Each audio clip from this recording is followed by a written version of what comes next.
Boa tarde, dia Boa tarde. 21 de setembro, estamos no nosso Café Literário, hoje discutindo, Café Literário do Pen Clube do Brasil, hoje discutindo o livro Drácula, de Bram Stoker, um livro de 1800. É muito ruim. E temos hoje Saiu o som.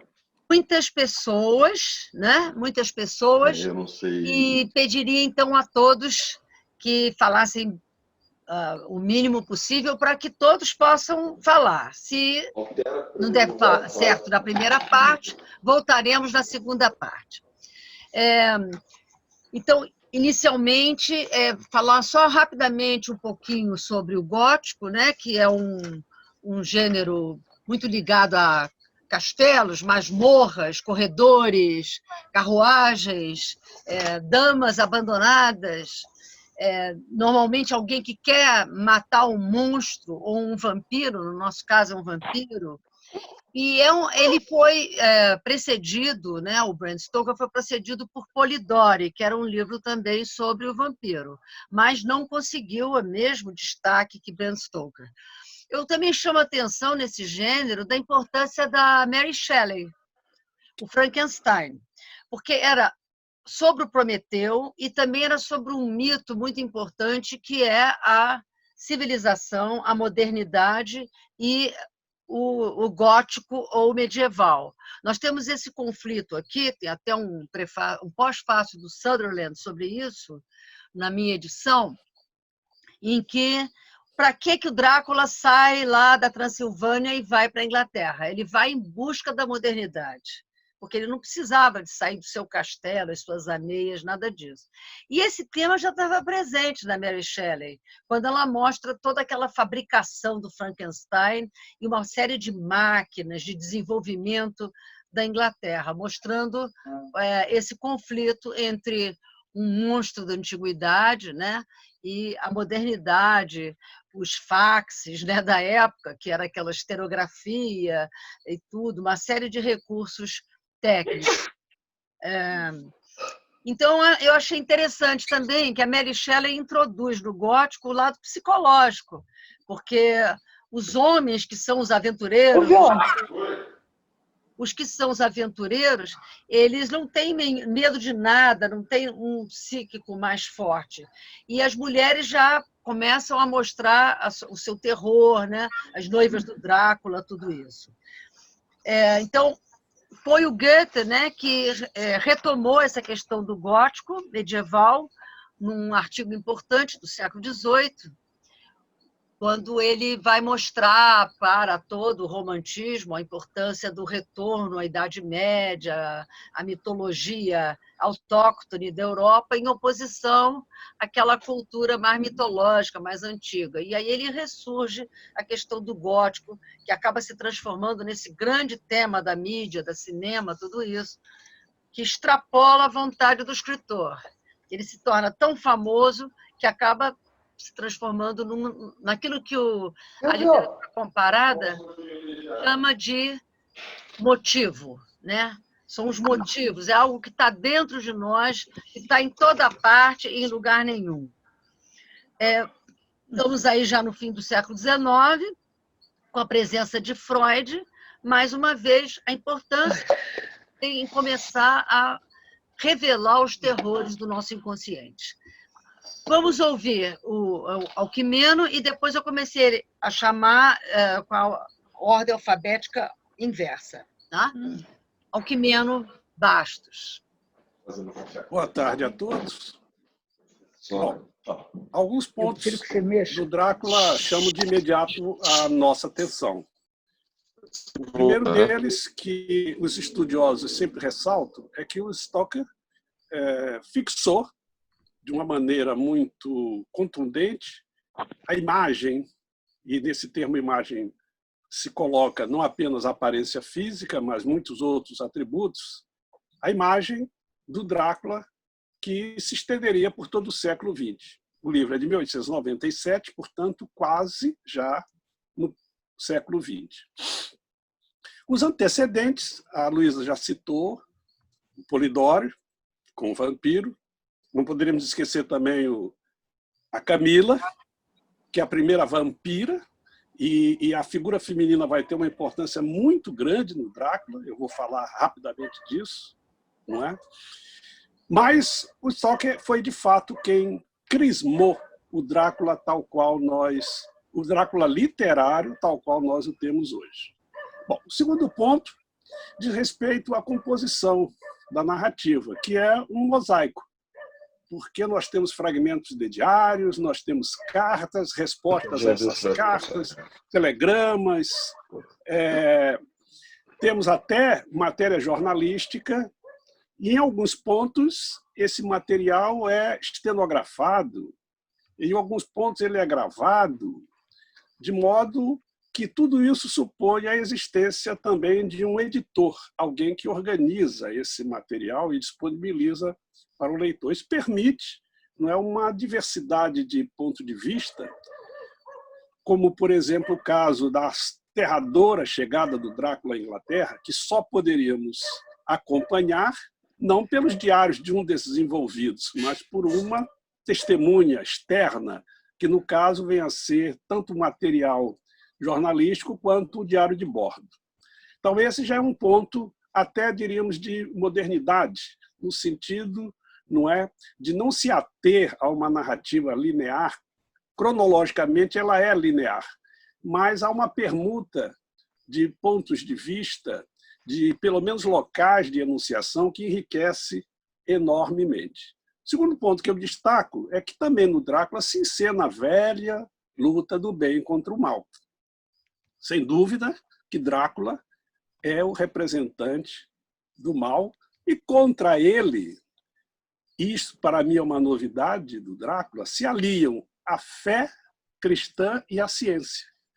Porque o grande representante da ciência, que é o Van Helsing, ele não se acanha em fazer transfusões de sangue, mas também simpatias, não é?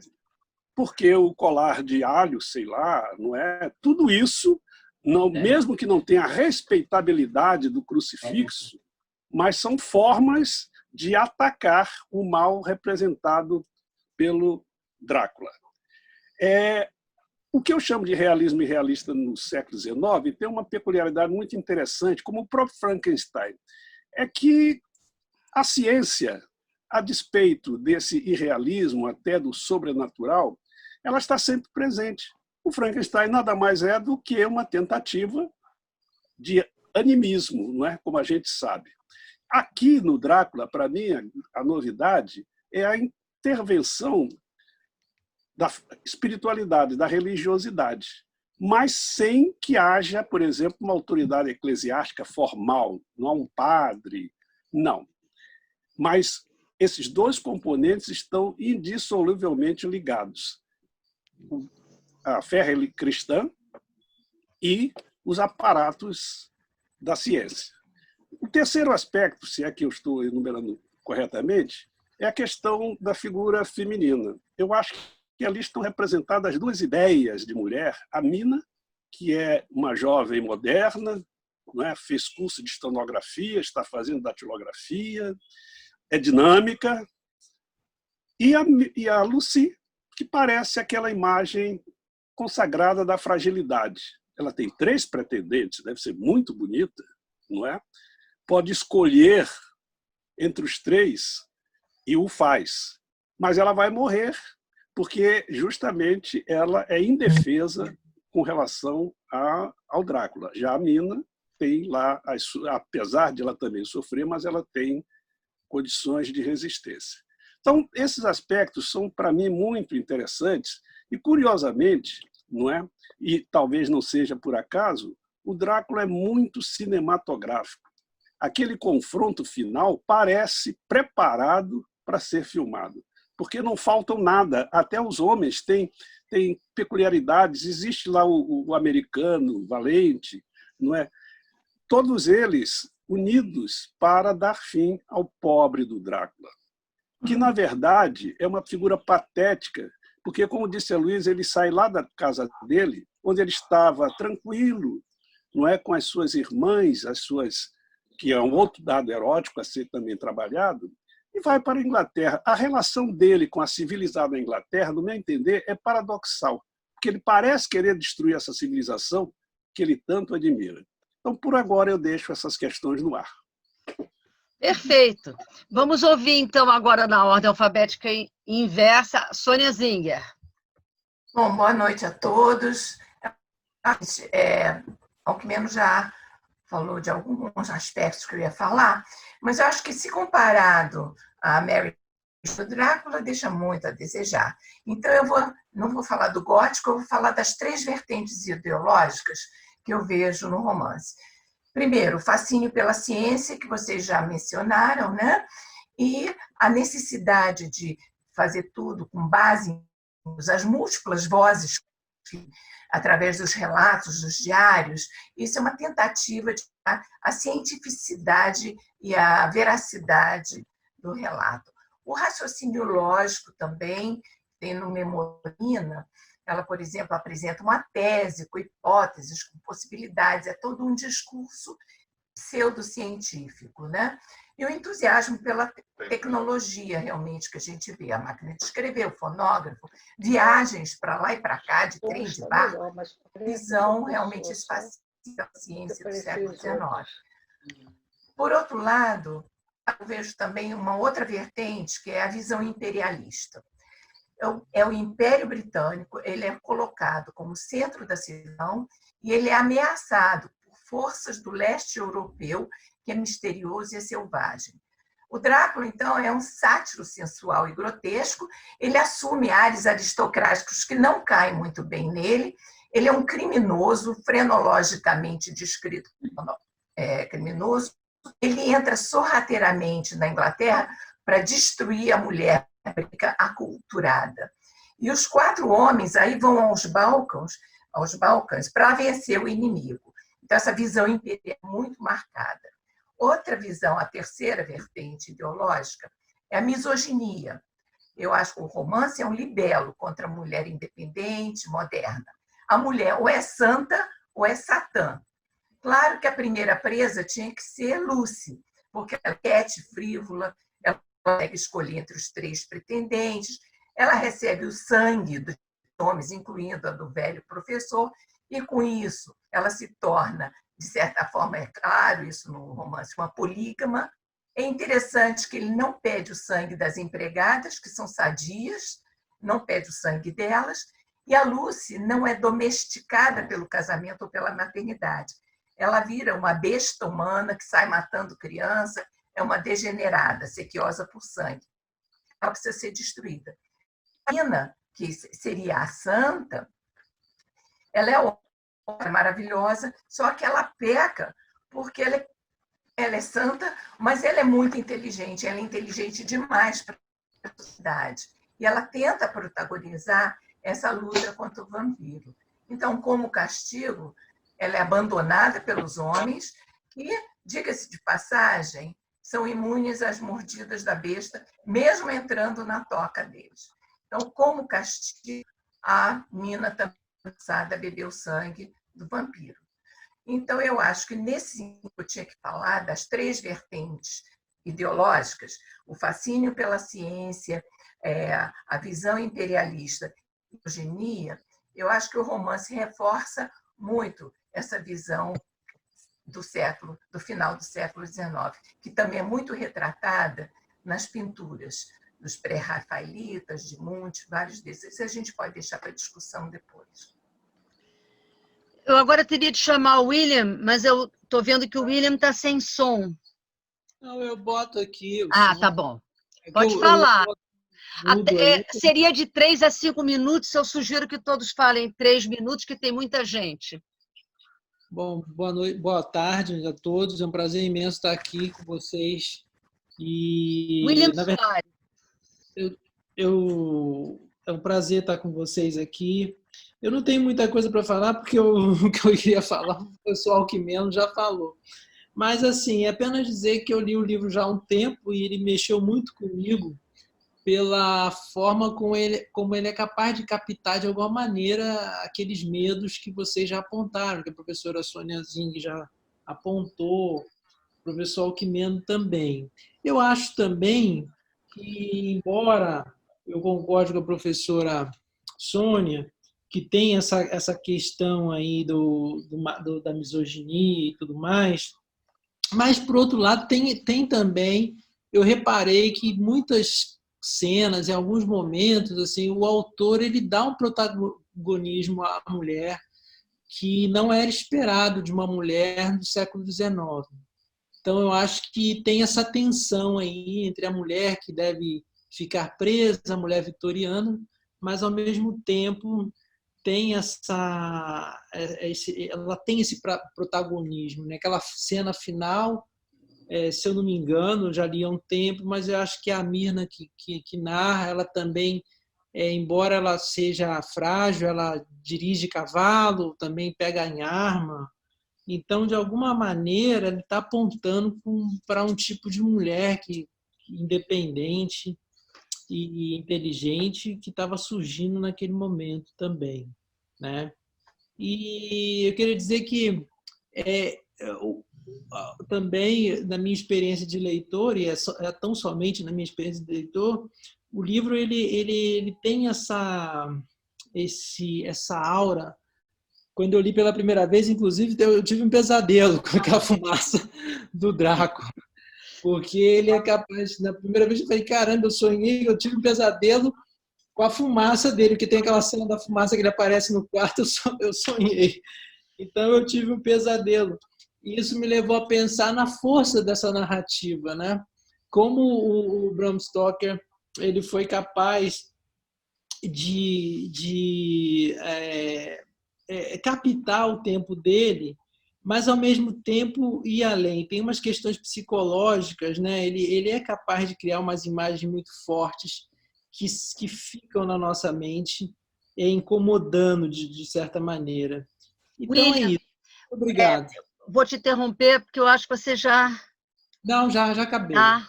Muito obrigada. Temos muita gente para falar. Maria Lúcia Aragão. Bom, eu vou falar de sangue. Vou falar de sangue. Na mitologia grega,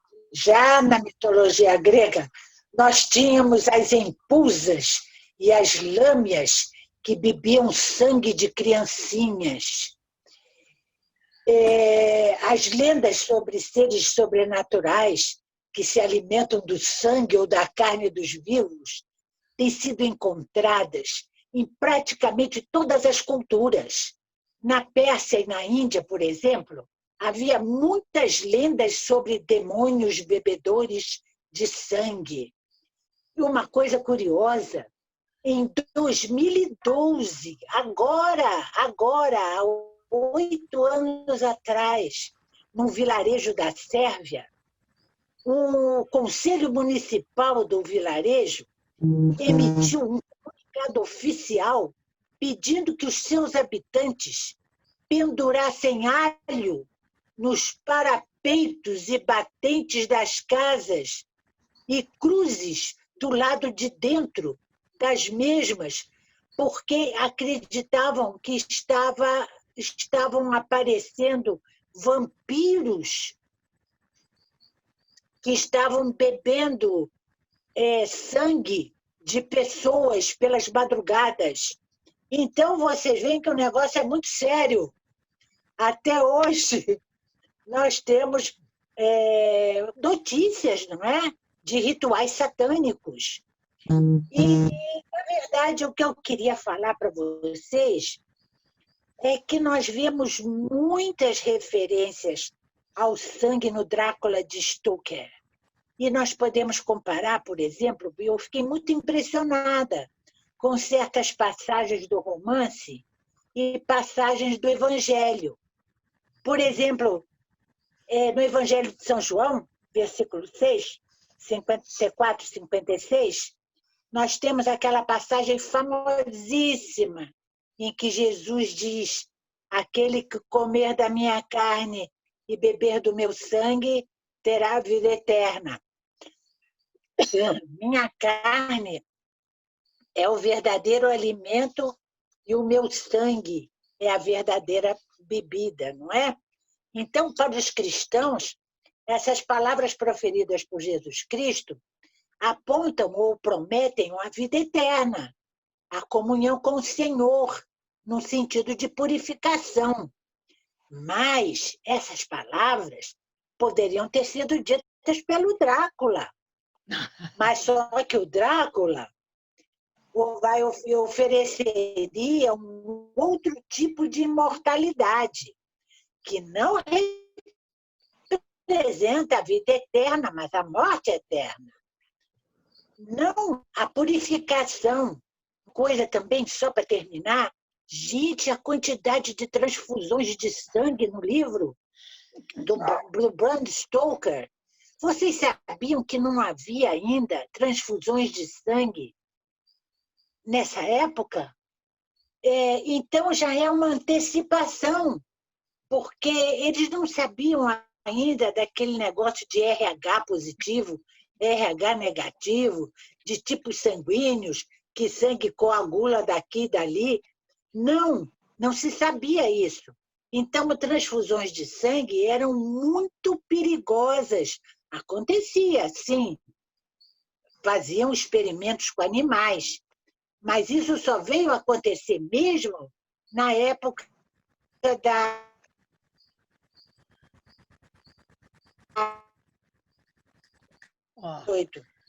Antes, quando esse livro foi escrito, havia viria a acontecer. Então, eu fiquei muito admirada, fui pesquisar e vi que o Bram Stoker, ao colocar cientistas e médicos no seu livro, ele já levantou a questão da necessidade de pesquisas em relação a isso. No caso das transfusões de sangue, não é? Então, para terminar, o romance Drácula representa uma nova era, fonte de inspiração para outros livros, para peças, para filmes, para histórias em quadrinhos. E esse Drácula do Bram Stoker, ele se transformou em muitos Dráculas, vários Dráculas ao longo dos anos, ao longo do século, e todos esses Dráculas, e cada um desses Dráculas apresenta as ansiedades do nosso século. Malu, obrigada. Deu uma cortada. A transfusão de sangue, você disse que era da Segunda Guerra Mundial? Ou cortou? Só começa as primeiras transfusões de sangue com sucesso mesmo, foram só a partir de 14 e 18, na época da Primeira Grande Guerra, sabe? Tá, obrigada. Antes não havia. Tá certo. Tá. Bom, muito obrigada. Vamos passar, então, para Luiz Felipe Ribeiro. Boa tarde a todos. Eu acho que há que apontar inicialmente a construção do romance como uma construção basicamente dialógica. Não há um narrador dono da verdade expondo um tema, mas você tem diferentes discursos de diferentes personagens, de diferentes perspectivas. Então, eu acho nesse sentido ele muito avançado, porque você tem todas as possibilidades de iluminar os possíveis fatos de diferentes ângulos. É claro que ele não cede a palavra nunca, em termos de diário, de anotação, ao próprio Drácula, mas todos os que estão do lado do bem têm direito à palavra.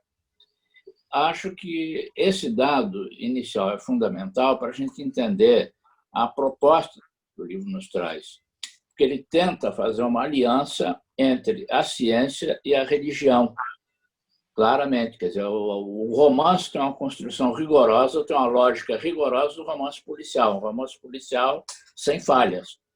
Agora, na medida em que a ciência não consegue explicar os fatos, como o Drácula, morto-vivo, mas ele vai recorrer, de um lado, à religião, e, de outro lado, eu discordo do meu amigo Alckmin, ele vai recorrer à cultura popular. já que a ciência não responde, a questão do alho, a questão do crucifixo, a coisa toda, são da cultura popular. E o médico ele vai fundo nisso, ele procura ler tudo que existe a respeito da questão do Drácula. E chega à solução através muito mais dos recursos da cultura popular que dos recursos da ciência ou da religião. Então, nesse sentido, o livro é bastante moderno e bastante aberto. Gostaria de apontar uma questão que fica muito ambígua, é a questão da sexualidade, porque a Lucia, de uma castidade a toda a prova. Uma vez que ela é transformada em mulher vampiro, ela é de uma sexualidade agressiva. Então, de alguma maneira, ele está colocando a sexualidade do lado do mal. As 3 vampiras do castelo do Drácula também são altamente sensuais. Por outro lado, o grande medo da mulher do herói principal é exatamente se transformar em mulher vampira e deixar de ser aquela mulher saudável, ética, essa coisa toda. Nesse sentido, há uma certa misoginia, não tão forte como aponta a Sônia, discordo um pouco. A personagem ela é muito moderna, é uma moça independente, é uma datilógrafa exímia, porque ela consegue transcrever numa noite centenas de páginas estenografadas. A novidade do gravador, já nessa época, ser usado como recurso de reprodução de discurso, também todos esses dados nos colocam dentro disso. Quer dizer, a tentativa de unir o conhecimento científico, a crença religiosa oficial, digamos assim, e a cultura popular. É nesse tripé que ele consegue montar a questão. E o final era mais ou menos esperável. O Drácula imortal termina sendo liquidado, ficando uma brecha que não foi resolvida. É o paciente psiquiátrico que foi mordido pelo Drácula e que aparentemente morreu. Mas se ele foi mordido pelo Drácula, este vampiro continuou vivo, possivelmente com o próximo romance. Muita atenção na história do Drácula, do romance que estamos discutindo, foi que ao fazer pesquisa sobre ele, eu encontrei que o tema vem do folclore da Valáquia, que é uma região periférica da Romênia. Então, é um tema de folclore, cultura popular. Isso justifica, a meu ver, o fato dos personagens serem todos planos. Isto é, eles se contêm em um traço principal, praticamente único. Bem, vou me concentrar nas 2 mulheres que formam antíteses. Uma delas, a Lucy, é o erotismo de pessoa. Ela só pensa em se casar, ela tem até mesmo 3 pretendentes. E ela é profundamente vampirizada. Ao final, ela se torna mulher vampiro e, vergonha das vergonhas, pecado dos pecados, ela se torna até mesmo pedófila, porque nós vemos no final que ela está arrastando uma criança. A outra mulher, a Mina, é o contrário dela. Nela, a sexualidade está bem comportada, está contida, conforme os valores da época vitoriana em que o livro foi publicado. A Mina, por outro lado, é a mulher que está se profissionalizando, como começa a acontecer naquele momento. A Mina sabe da estilografia, aprende a etnografia, se comunica com o Jonathan, que é o noivo dela, usando a etnografia para praticar. Ela conhece todos os horários de treino. Ela é a companheira dele, que ela pode ajudá-lo no trabalho e várias coisas. No momento posterior, em que os homens estão discutindo a possibilidade de uma incursão à terra do vampiro para terminá-lo finalmente, ela dá opiniões e faz sugestões pertinentes que os homens dizem que ela tem uma cabeça de homem e, como tal, ela pode acompanhá-lo nessa expedição, porque ela não vai atrapalhar, ao contrário, ela vai ajudar. Bem, essas 2 mulheres contrastam bastante o comportamento dos homens e que a sexualidade não é mostrada, a não ser pela vampirização e pelo vampiro, dos vampiros em geral. E, ao mesmo tempo, esse livro mostra não só essa característica da era vitoriana, quando se passa o romance, como também outra característica é o cientificismo da época. A preocupação em chamar um cientista para dirigir os trabalhos, esse cientista faz pesquisas, constata a veracidade, a possibilidade real daquela circunstância do vampirismo.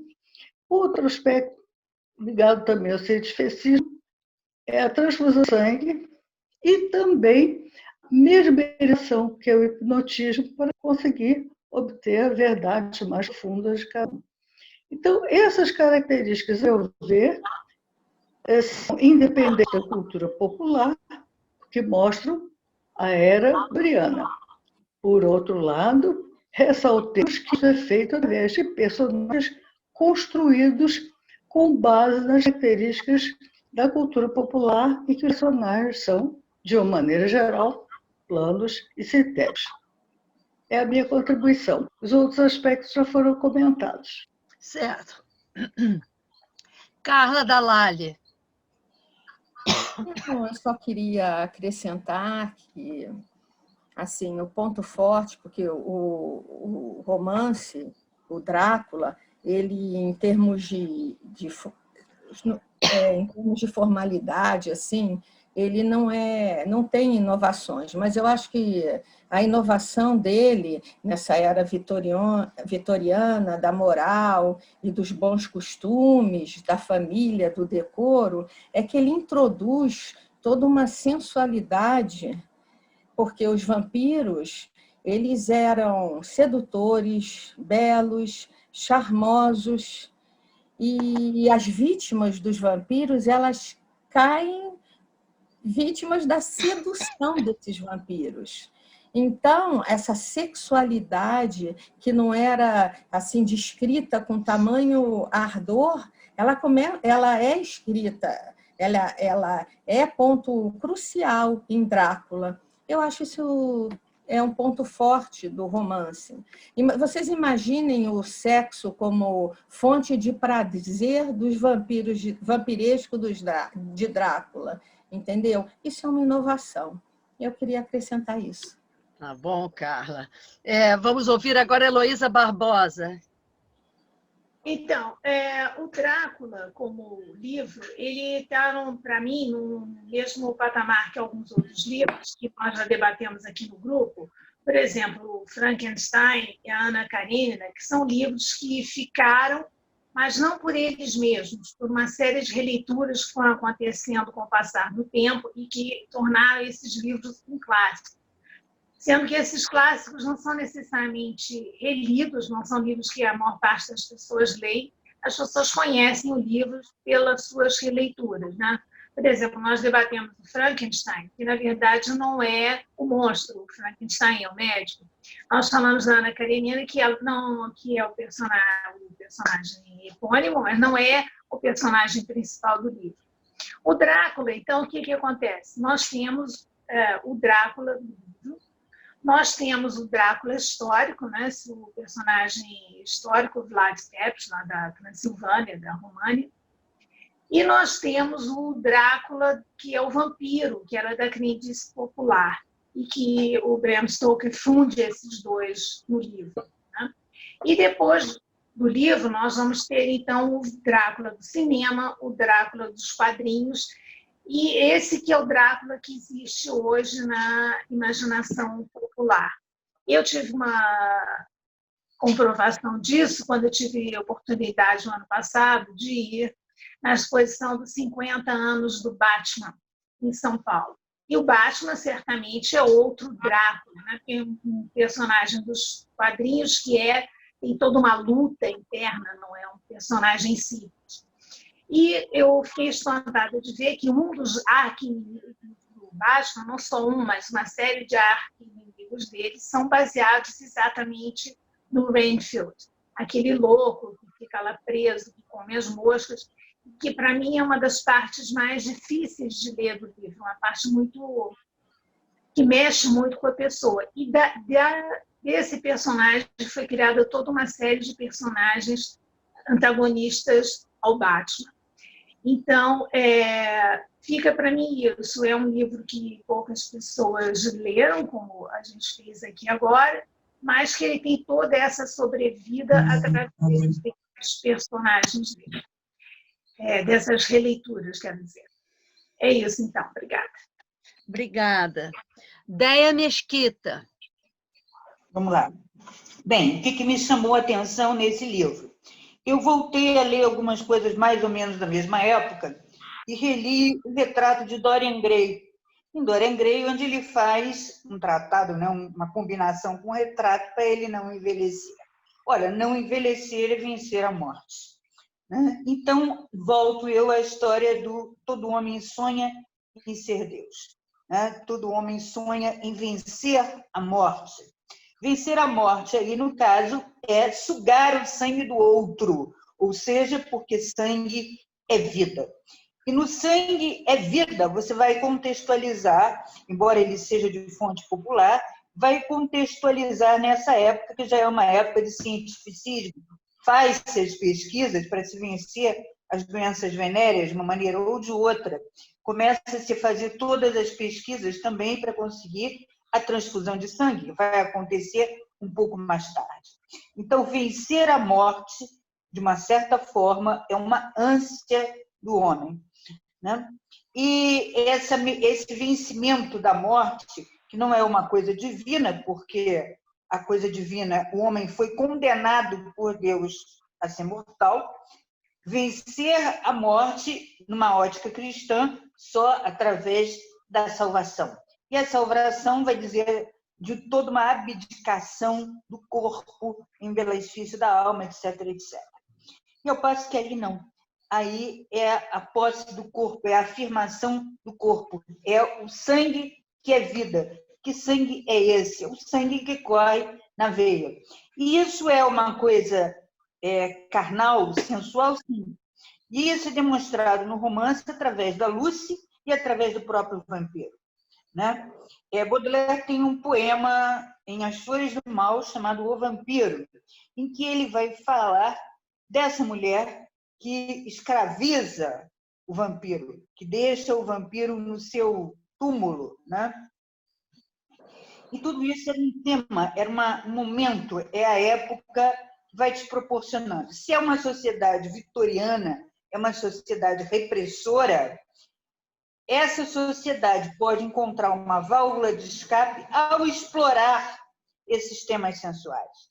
De um modo ou de outro, ao colocar heroínas belas, como a Lucy, extremamente sensuais, ele está dando voz a um apelo da mulher. Ao colocar uma personagem como Nina, que vai simbolizar tudo aquilo que a mulher vai conquistar lá pela frente, ele também dá voz à mulher. Uma outra coisa que eu achei desse romance, já foi falado isso, ele é um romance extremamente visual. Né? Você vai vendo que aquilo ali está pedindo para ser filmado um dia, está pedindo para ser fotografado. Né? A descrição das sombras, das névoas, e depois, progressivamente, os lobos que uivam. Então, o romance pede um filme, é muito visual, é muito cinematográfico, tem toda... Uma outra coisa que eu achei extremamente atual foi a polifonia. Ele tem diferentes vozes para compor esse mosaico. É o que eu tinha a dizer, mais ou menos o que eu tinha dito antes. Celi Luz. Olá a todos. O Stoker, ele também foi poeta, e ele entra em contato com o poeta Walt Whitman, poeta americano, que tinha poemas que falavam de sexo explícito, e era um poeta assim, controverso, mas grande poeta, considerado influenciador, criou o verso livre e tal. Então, a gente pensa, essa correspondência que ele mantinha, né, o Stoker e o Walt Whitman, com toda essa visão aberta do outro poeta, e a gente pensa na influência mesmo, né? Porque o Stoker, ele resolveu falar de coisas misteriosas, de terror. Ele já havia, desde a infância, tido a influência de histórias que a mãe dele contava para ele, histórias de fantasma. Então, ele desenvolveu esse gosto por esse tipo de história, pesquisou sobre folclore. E o que eu quero dizer é o seguinte: antes dele fascinar o leitor, ele foi fascinado, né? Isso é interessante, lá pela mãe e tal, das histórias, na vida dele, contato com outras pessoas, contato com outros poetas, enfim, tudo isso é importante para que as pessoas criem, né? Tenham a sua produção criativa. O Walt Whitman também falava em sangue em alguns poemas, que eu não vou ler porque não há tempo assim para isso, né? E por que, então, a gente lê um livro desse nos dias de hoje? Eu achei a leitura interessante, não só interessante, mas gostosa de ler. Eu li aqui nessa edição da Via Leitura, quase 400 páginas. Gostei também dele ter usado essa estratégia narrativa que ele não inovou, mas para esse caso aqui do terror, eu achei interessante, achei que foi levando, despertando o interesse. Dá para a gente comparar com, por exemplo, com As Mil e Uma Noites, né? Que eu fiz quando continuava, não terminava de manhã. E assim o diário, fazendo a gente pensar em o que vinha depois. A inovação, no caso, são pormenores, né?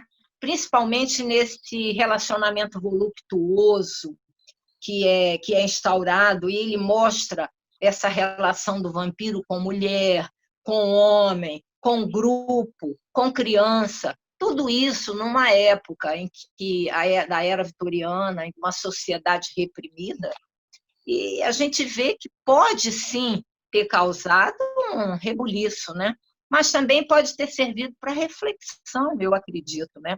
E até nos dias de hoje. São situações proibidas, reprimidas pela sociedade, né?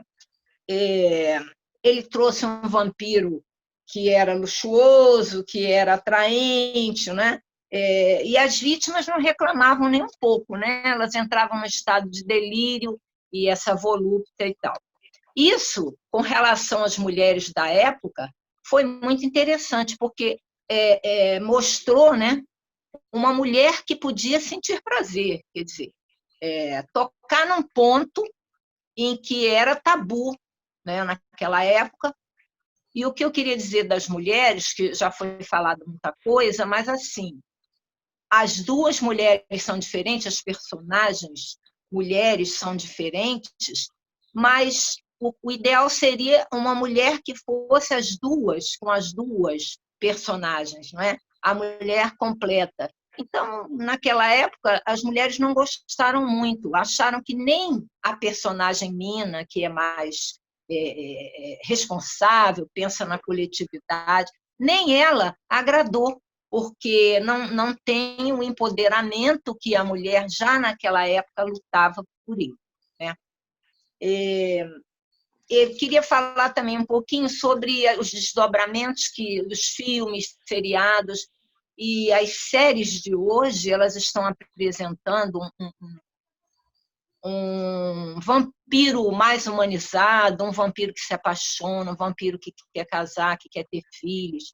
E estão trazendo o vampiro, que nasce vampiro, e que ele vai a uma clínica médica para deixar de ser vampiro. Tudo isso foi possível graças ao livro do Bram Stoker.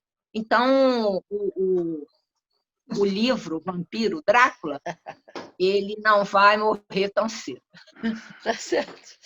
Antes de dar entrada na questão do debate livre, eu queria lembrar que o próprio Bram Stoker ele retoma, né, a história do Vlad Drácula, que é um conde da Romênia extremamente perverso e que tem uma luta com os turcos, a invasão dos turcos naquela região da Romênia. em 1621, que é a sequência de toda aquela luta do Império Otomano, da religião católica contra a religião muçulmana. Então, há uma guerra, né? E ele extrapola na violência, porque não só ele mata aqueles turcos todos, como ele tem a perversão de empalar cada um dos vencidos a uma distância na ala que vai levar até o castelo. Quer dizer, o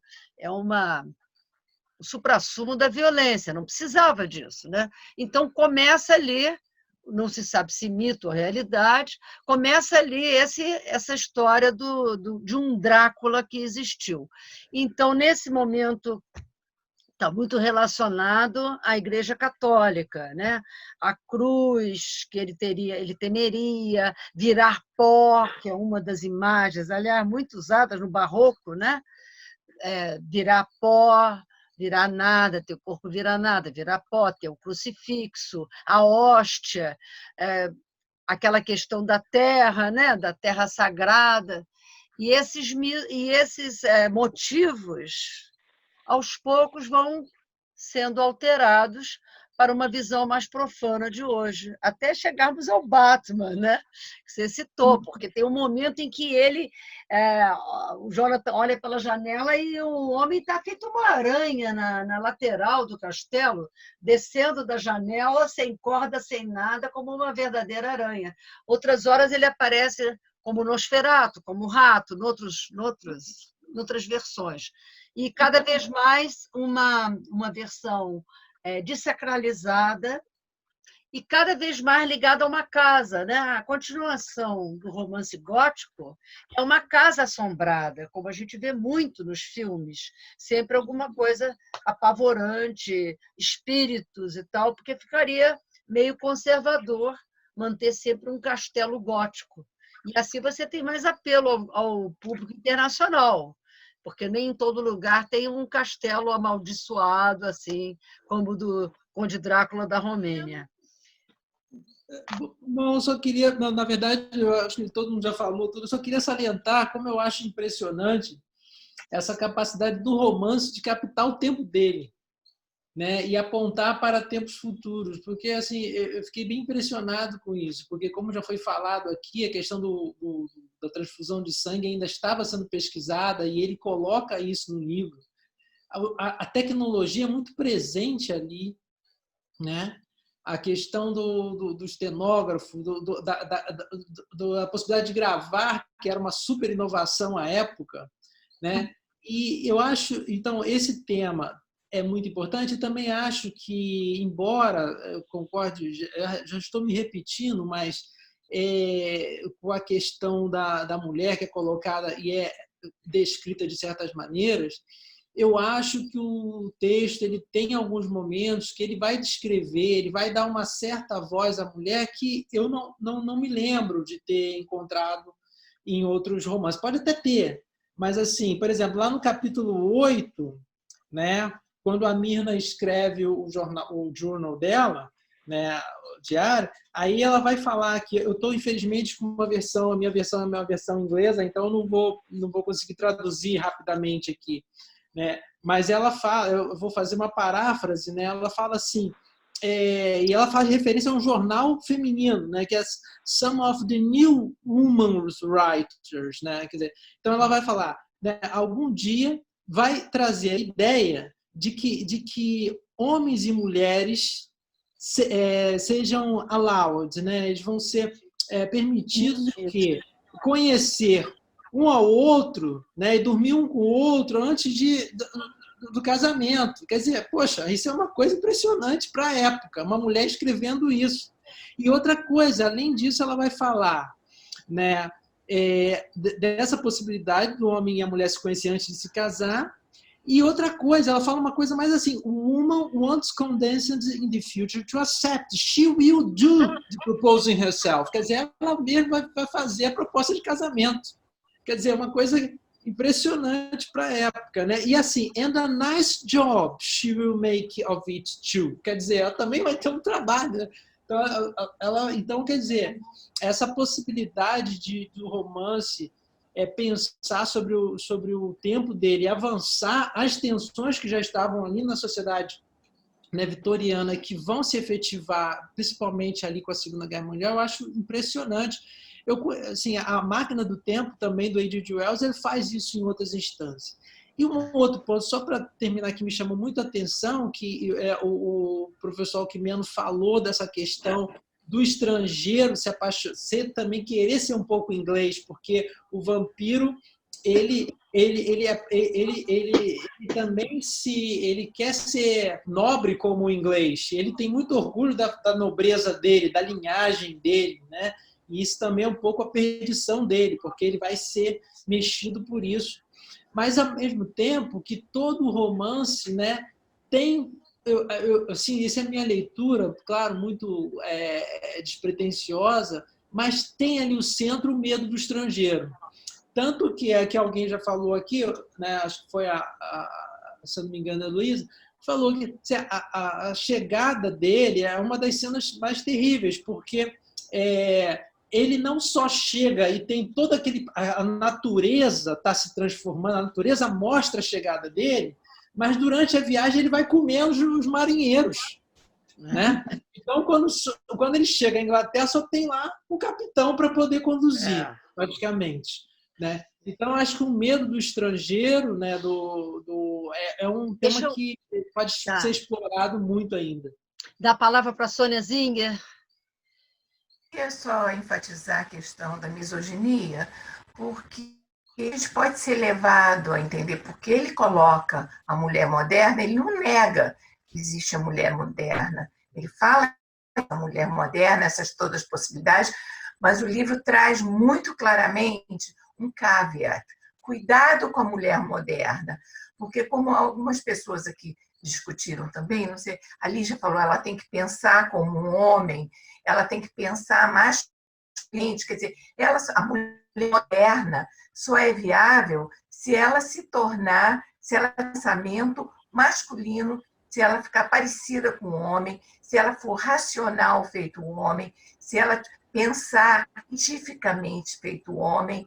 Então, eu pergunto, quão independente essa mulher é, o que ela está trazendo de inovação? Quer dizer, ele mostra que há uma mulher independente, mas ele mostra cuidado com ela. E eu queria enfatizar isso. Ora, essa mulher independente, ela é castigada, quase vira vampiro. Ela sai do vampirismo dela para ser o quê?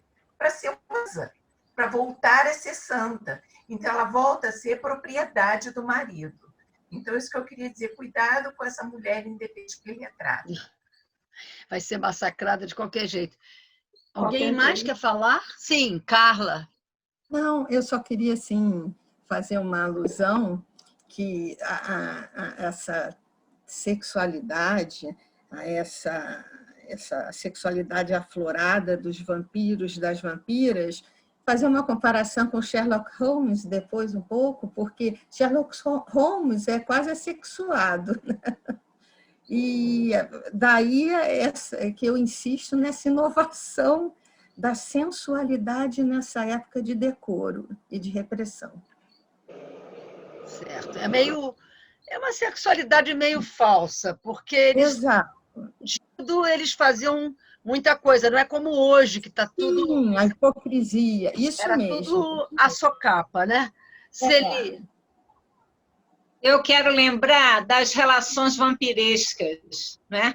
Que a gente tem o explorador e o explorado, e a gente costuma dizer que o patrão tira o sangue dele, né? Então, relação vampiresca, a expressão, não é? De sugar o sangue, que a gente ainda usa.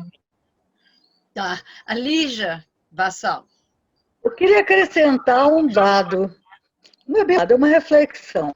Foi mencionado, a Adam mencionou, o Dorian, retrato do Dorian Gray, que é um monstro, passa ali no lugar da figura jovem e bela do personagem.